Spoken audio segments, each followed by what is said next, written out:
निकाय चुनाव को लेकर राजनीतिक पार्टी सरगर्मियां तेज हो गई हैं, जिसको लेकर हर पार्टी अब ओबीसी वोट बैंक पर नजरें जमाए हुए है। तो वहीं मौजूदा सरकार ने सुप्रीम कोर्ट जाने की बात कह दी है। हमारे साथ आज़ाद समाज पार्टी के जिला अध्यक्ष हैं। आज इन्होंने महामहिम राष्ट्रपति को एक ज्ञापन सौंपा है। आइए जान लेते हैं ज्ञापन में क्या बातें हैं और क्या इन्होंने दिया है। जी, आज जो हमने अपनी पार्टी की तरफ से ज्ञापन दिया है, वो जो माननीय उच्च न्यायालय इलाहाबाद ने 27/12/2000 को जो आदेश दिया था कि आरक्षण के बगैर चुनाव नहीं करा सकते या गवर्नमेंट जो है फिर बिना आरक्षण के चुनाव कराए, तो उसे लेकर हमने जो है एक ज्ञापन दिया है और उसमें मांग की है कि पूरे देश में ओबीसी आरक्षण को लागू किया जाए। इससे ओबीसी का जो अधिकार है वो अधिकार से वंचित हो रहे हैं अपने, और उसी को लेकर हमने ज्ञापन दिया है।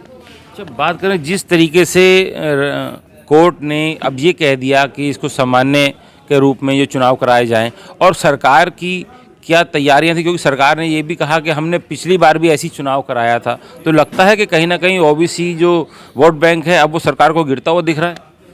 देखिए, ये सरकार इस चीज़ को क्लियर करे, सरकार को क्लियर करना होगा कि वो ओबीसी का आरक्षण ख़त्म करना चाहती है या लागू करना चाहती है।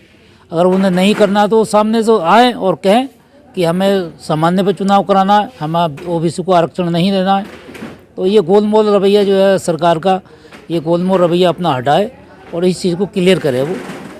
तो ओबीसी को आरक्षण देना है या नहीं देना है ये गवर्नमेंट के हाथ में, गवर्नमेंट बताए। लेकिन हमारे देश का संविधान जो कहता है वो आरक्षण जो ओबीसी का जितना बनता है, जितना उनका अधिकार है, उन्हें उतना मिलना चाहिए।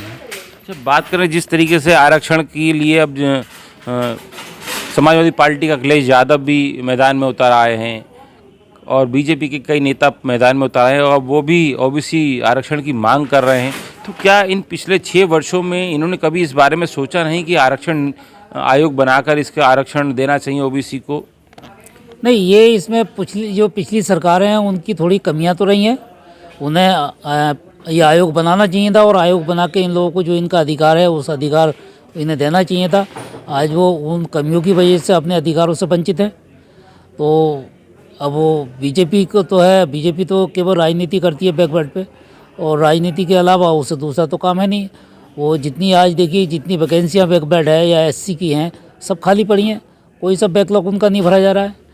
तो ये तो उसकी बीजेपी की करनी और कथनी में बहुत बड़ा अंतर है।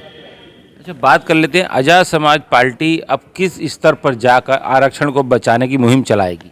देखिए, आज़ाद समाज पार्टी हमारे राष्ट्रीय अध्यक्ष चंद्रशेखर आज़ाद जी, वो जिस दिन से उन्होंने भीम आर्मी का गठन किया उस दिन से ही उन्होंने जो है लोगों की लड़ाई को लड़ना शुरू किया है।